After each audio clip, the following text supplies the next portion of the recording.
Welcome in. Welcome to my channel. My name is Jill. I'm a new YouTuber.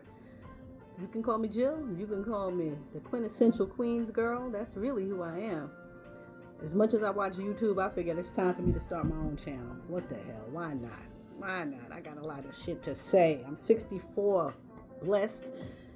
64. Did you hear what I said? So I could talk about anything. First of all, anything I want. But pick a decade. I'm so blessed. I can't believe, a minute ago I was like 10. You know what I'm saying? Like 64. What? I made it. I'm still here. I'm blessed. I'm so blessed and I'm so grateful. But again, thank you for tuning into my channel. Like I said, 64 years young at heart. A minute ago, I was 10, 1970. 1970's New York. I'm from, again, Jamaica, Queens, born and raised. It was such a wonderful time growing up in New York in the 70s. We already know, those who are my age, older, of course older, but my age, they know about the 70s. A little younger, okay, y'all, in your folks that's in the 50s that grew up, y'all were little kids, you know what I'm saying? When y'all was 2, 3, 4, I was 12, 13, I was like, oh, okay. I was going to house parties and whatnot, hanging out. Yes, indeedy. So back in them days, I mean, New York was wide open. It was just so beautiful, even though we know the 70s is just carried over from the 60s. The struggle was real, you know, protesting the Vietnam War, all the same shit. Civil rights, black people, Native Americans, all people of color were still struggling for equality. We know what was going on. Watergate, you know, all that. But, and New York was going through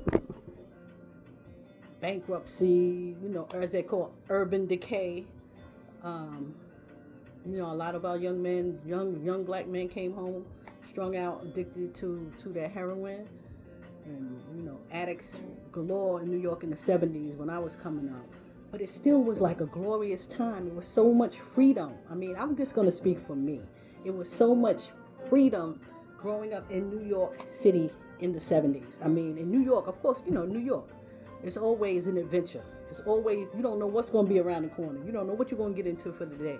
But I know parents back then gave you one thing they said to you before you left the house was be home. I can hear y'all now. Before the street lights come on. My mom spent many a day riding around the neighborhood looking for me. And sometimes I wouldn't even be in the borough. I wouldn't even be in the neighborhood. I'd be in the borough of Queens. But sometimes, you know, you hop on the F train, before you know it, you in Coney Island. You don't even know, you know what I'm saying? So you're supposed to be in school. But it was so much fun before social media. I mean, this is giving me an opportunity. This is an outlet, and it's good, but then it could be messed up. We already know what it is. But back again, growing up in the 70s, New York City, for me, was total freedom, even though there was so much going on in the world at that time. So much upheaval. Like I said, you know, those who know.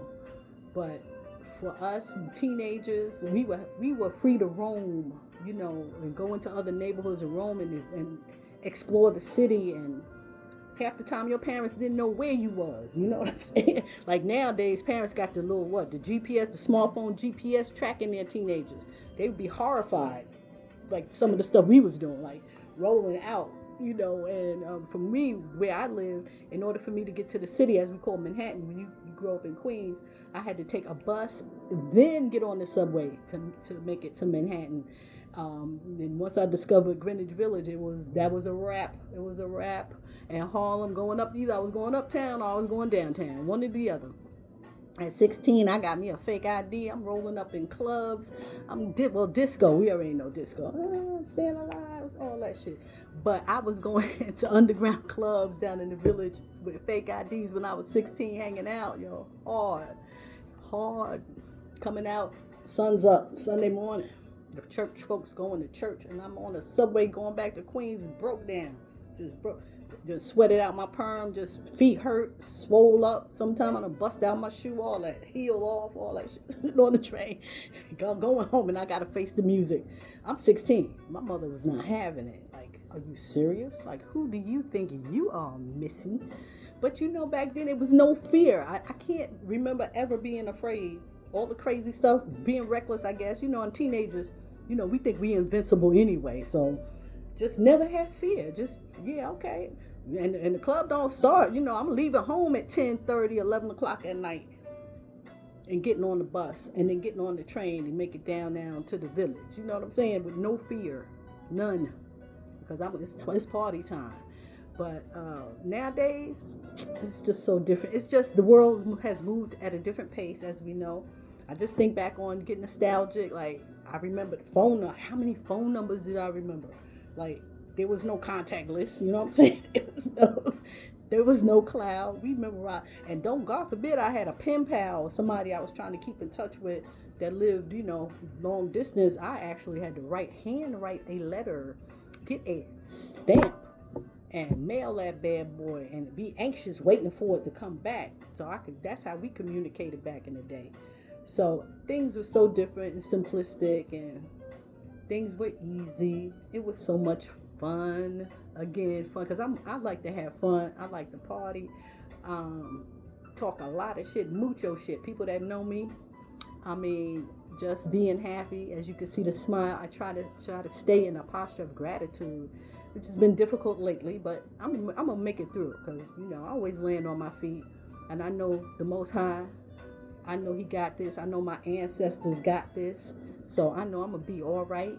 But again, I'm a newbie to YouTube. I just wanted to say what's up and show my face so you know who you're dealing with. I'm trying to keep it, just be my authentic self, and I'm raw, but I'm genuine and I'm authentic. And with that being said, I hope everybody has a wonderful weekend and y'all stay safe. Until the next video drops, y'all. Peace.